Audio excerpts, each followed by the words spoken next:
Okay, I'm recording. Ocean currents. It's asking about a little area called Kodiak. And Kodiak is found in Alaska. And it's very, very tiny on this map. So I'm going to put a star here by it. This is where Kodiak is. And based on this map, would you guess that Kodiak is in the polar, temperate, or tropical region?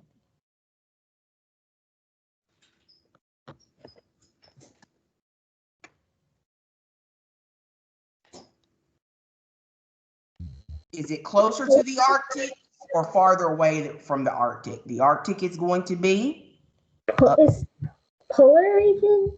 It is, yeah, very good. And I spelled that wrong. So the Arctic is going to be here. And so Kodiak, Alaska, this is definitely in our polar region. So the question asks, we see, hey guys, what's that current called that brings warm water up from the tropical regions? What's that current called? The Gulf Stream current. Very good.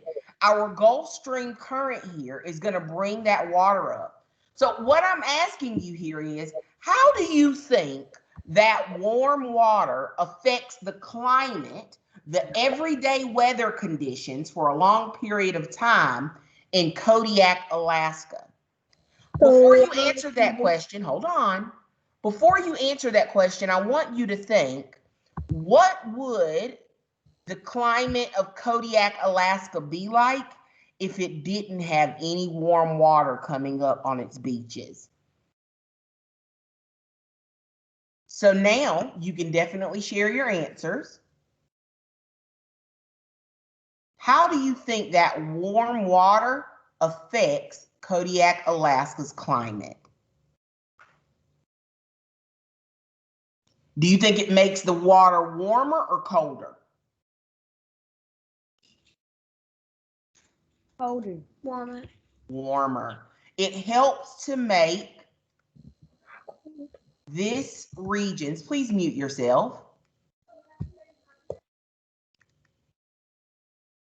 Ocean water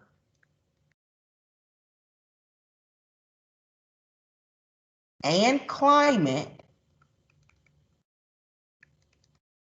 warmer. If you'd like to write down this question, you definitely may. If you'd like to write down this answer, you definitely may do that too. We want to remember that without that Gulf Stream current flowing up into that polar region, everything up here would be solid ice.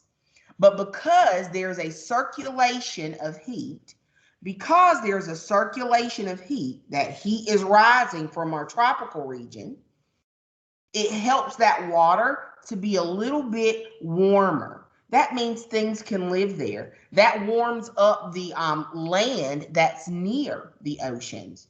So that's extremely important that we understand it. Take some time to finish writing this down. Miss Neville will go on in 3 minutes.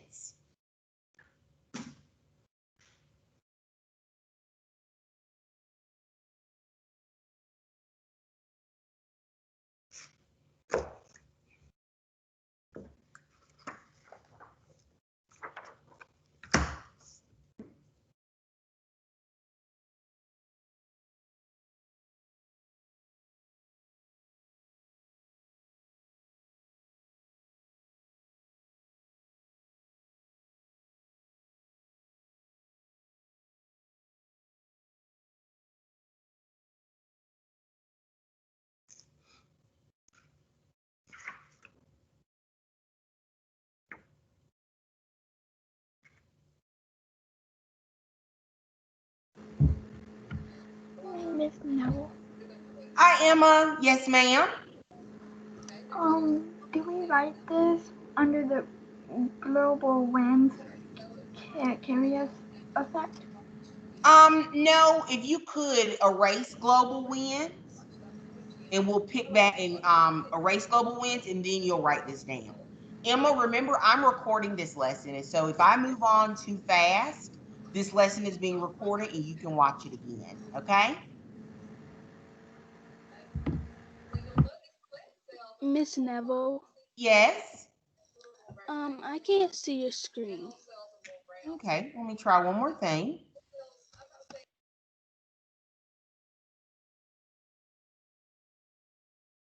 Naomi, are you able to see my screen?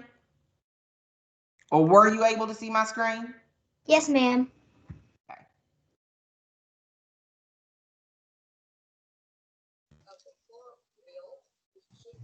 Miss Neville. Yes. Yesterday I did not.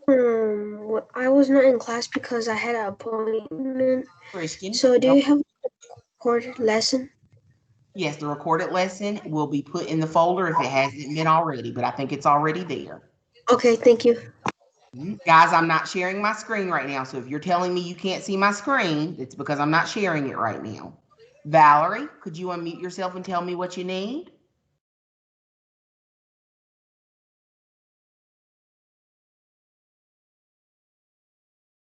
Kennedy, could you unmute yourself and tell me what you need?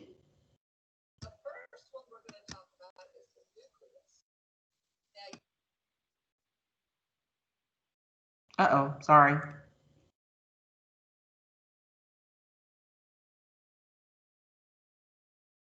Okay, so we want to make sure we have this written down. Please have ourselves muted so Ms. Neville doesn't have to mute you.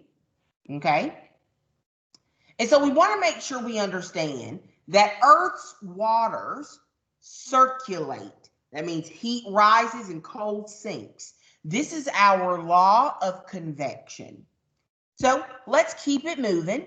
We're now going to start talking about Earth's winds. It's important for us to know that Earth's winds, wind, air is a fluid just like water is. So it acts very similarly to it. So our wind follows the law of convection as well. Yes, hot air is going to rise and cold air is going to sink. So let's keep it moving here. In our notes, now we're going to write global winds, the Coriolis effect. If you can't see my screen, I am recording this lesson, okay?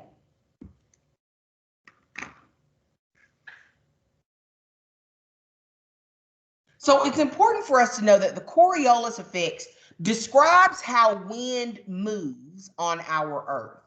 Now, later on, you're going to have some notes where you're going to have to draw this picture. Sorry, guys. I had to let Kendrick in. Okay. Later on, you're going to have some notes where you get to draw this picture because you possibly won't have time to draw it today. But it's important for us to understand that the Coriolis effect really describes how our wind moves. And we need to understand that our Coriolis effect, we're going to annotate the most important information. The Coriolis effect tells us that wind on Earth moves in a curved pattern. Now, it's important for us to understand that wind is not moving in a straight pattern like this, but it moves in a curved pattern like this.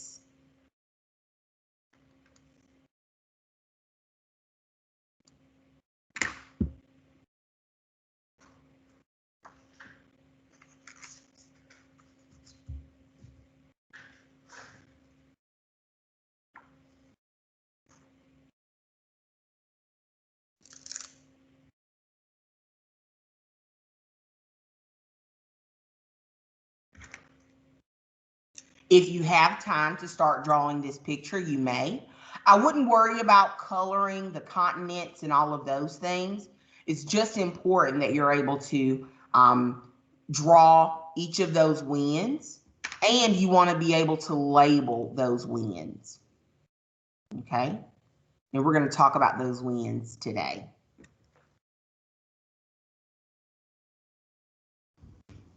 I can't see the winds. You don't see the word westerlies, trade, westerlies, and polar easterlies? Yeah, it looked kind of blurry. It looked small too. Okay, I'm sorry, sweetie. I'll put a picture of it on Schoology so you can draw it into your notes, okay? Okay.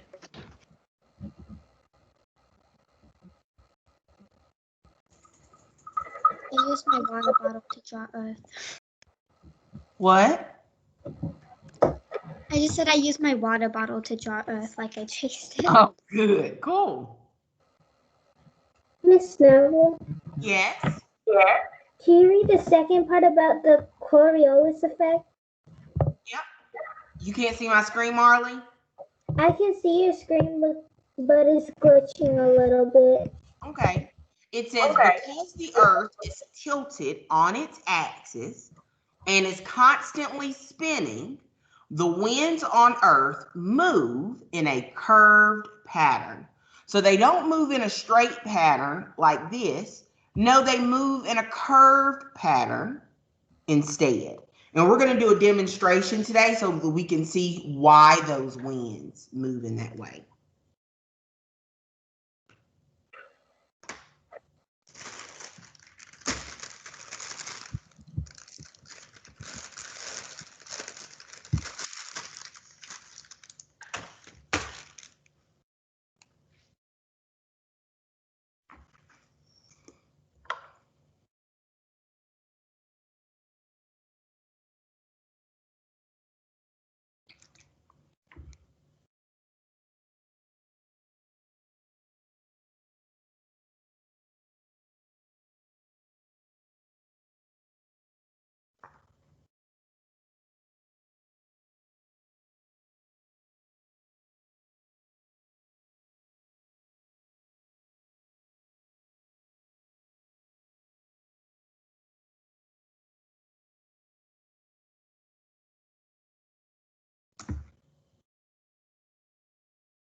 Miss Neville is about to go on.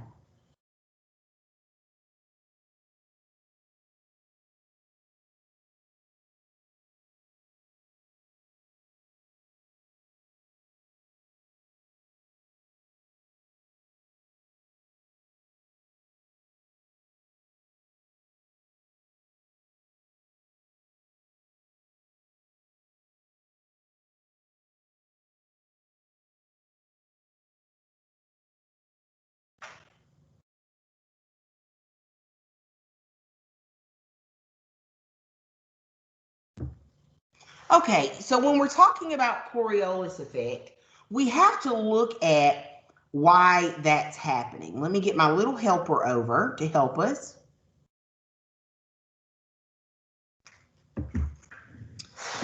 We're going to do a demonstration today.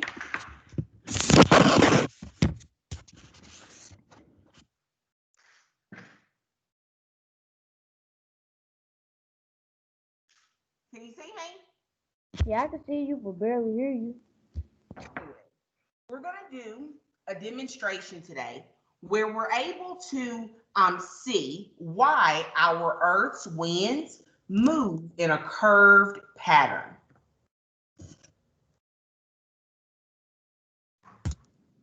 So as you can see, I've done this demonstration before. What we have here is a globe, and this globe, of course, reminds us of, I think that's her.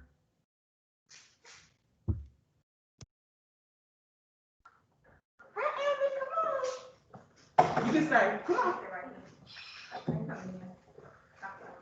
Okay, so this is Abby. Say hi, Abby. Wave. So Abby's going to help us today.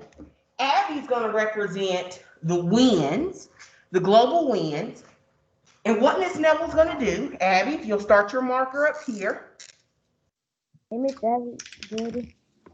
I'm going to spin our globe and we're going to see what happens.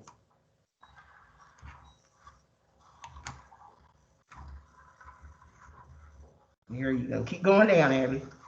There you go. There you go. So, thank you so much. Can you take this to you and your sister for helping me? Thank you, Abby. Bye. Thanks, V.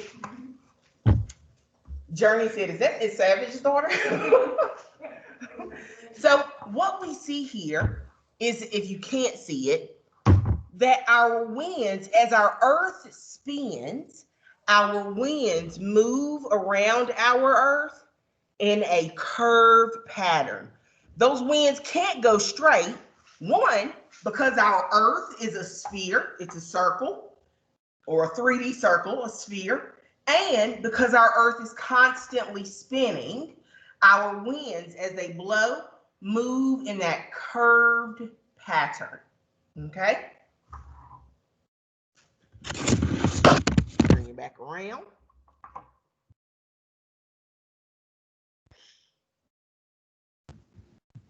Wow. Okay? Miss Neville, I can't see you because you're frozen. I'm sorry, sweetie. It might be your internet. Naomi, am I frozen for you? No, ma'am. Okay.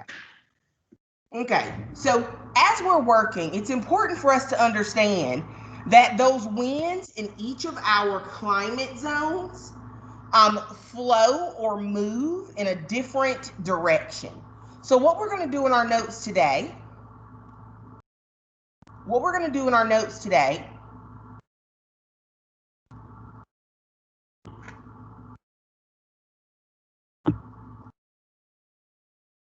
winds in our climate zones is what we'll write as our next heading in our notes.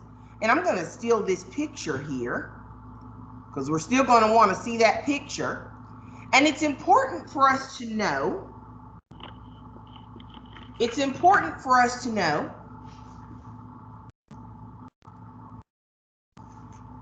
that each climate zone, I'm going to make the screen big so you can see it, guys. Each climate zone's winds flow in a different direction.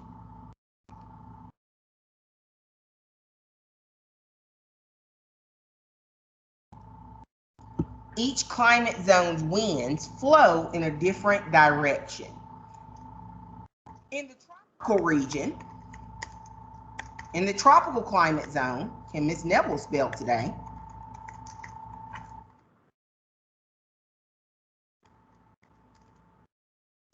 We have trade winds, and trade winds blow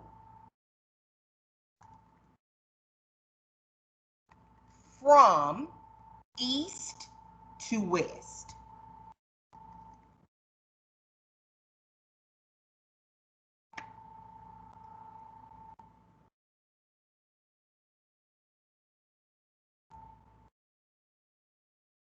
In our temperate region, that's the region you and I live in mostly. In our temperate climate zone, we have westerly winds that blow from west to east. And in our polar region,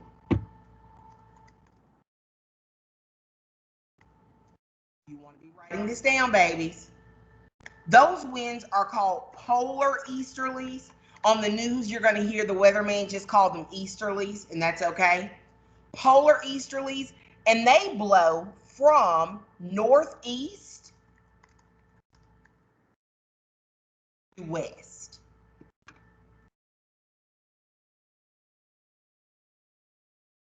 if you are working on your picture, after you have this written down, you can definitely go back to drawing your picture. Yep, these are our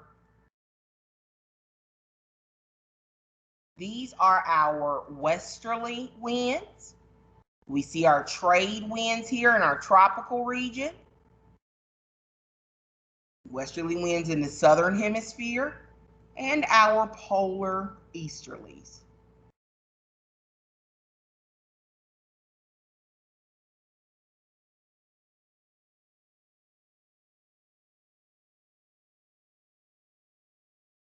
Miss Neville, Uh-huh. Corey wants to know if you can invite him in. Who does? Corey Johnson. Tell Corey he'll need to attend second period because he was late to first. Yes, ma'am.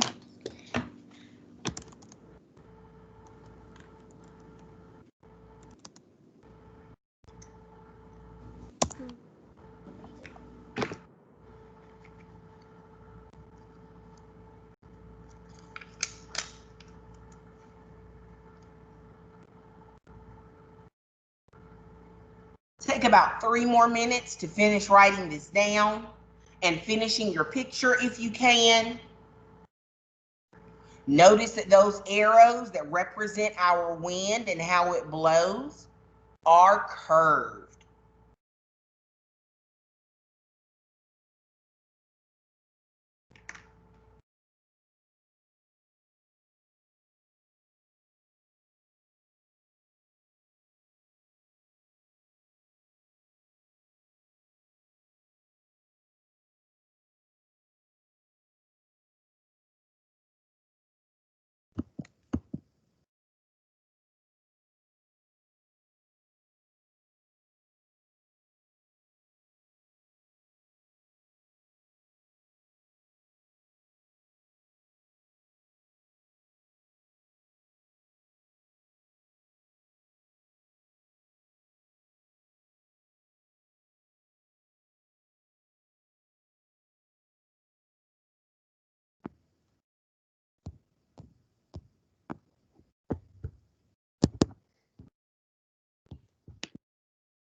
Oh, you're so wicked.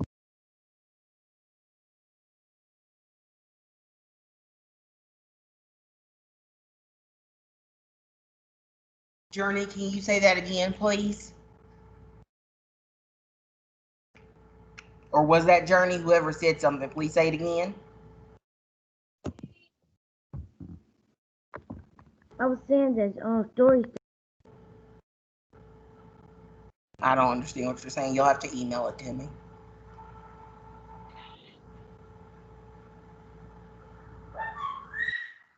Please mute yourself.